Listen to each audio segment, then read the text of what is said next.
In this video, you will learn to use psychology to improve your well-being, specifically using the PERMA model of well-being. This is part of a series about positive psychology. Positive psychology is the science of human flourishing. So all the advice is scientifically backed. If you don't know me, I'm Luc Thomas. I'm a master degree organizational psychologist based in Amsterdam, specializing in positive psychology. I can tell you anything about it. The core concept of the model was that Martin Seligman was looking for pillars of well-being. So what are the constituents or pillars of well-being, and trying to map this out. And he found that there were 5 things that made up this well-being. And here you see them. All the letters stand for something. So the P for positive emotions, engagement, relationship, meaning and achievement. So he argued that if your well-being is not how you want it to be, it's because one of these dimensions. The first one, positive emotion, the experience of joy, feeling grateful and optimistic, is of course foundational. Where well-being is more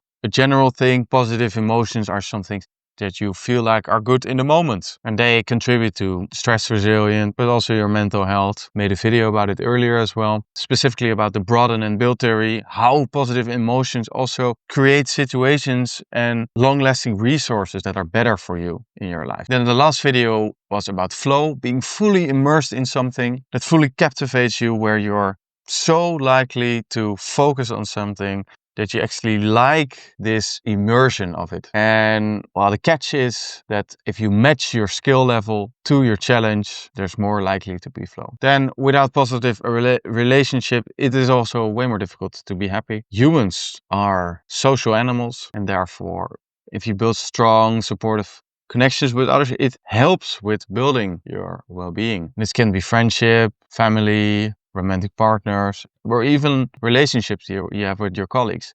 It doesn't really matter which one there are, but without anyone, it's difficult to be feeling good about your well-being. Then meaning, so a purpose, a meaning, something that is bigger than yourself, is really important for you to experience meaning in your life.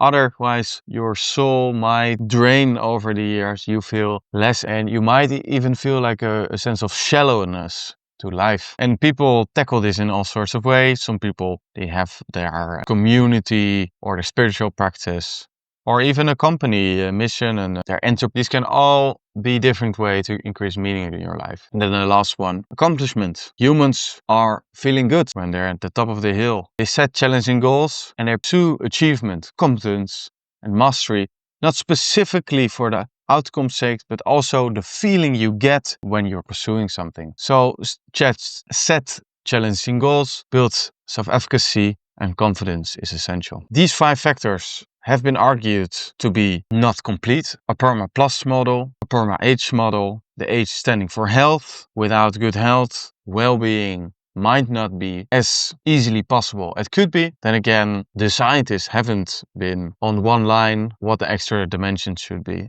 but this could be for the future something to take into account. Then giving all this theory a model, putting it in something that you actually can do something with it. You can see it as a map to balance of a fulfilling life. So when you don't have a good sense of well-being, you can take a look at these 5 characteristics and assess yourself. Could it be that in one of these areas I'm not doing so well? I would also highly encourage you to take the test. The link is in the description. This is a free test. You have to log in. I don't get any money of it, but it's a free test to assess yourself if you find that difficult to do yourself. And know that when you improve, usually improvements spill over to other pillars. So when you have better relationship, this might also increase the positive emotions you feel. But also when you increase the meaning in your life, it might also let you pursue more challenging and exciting goals. So to wrap up, these 5 factors are really important to take into account when you want to increase your well-being. Take the tests, assess what you can do to improve, and then specifically focusing on one you want to improve. That's all for now. Next video will be about learned optimism, how to interpret situations even when they are challenging, so you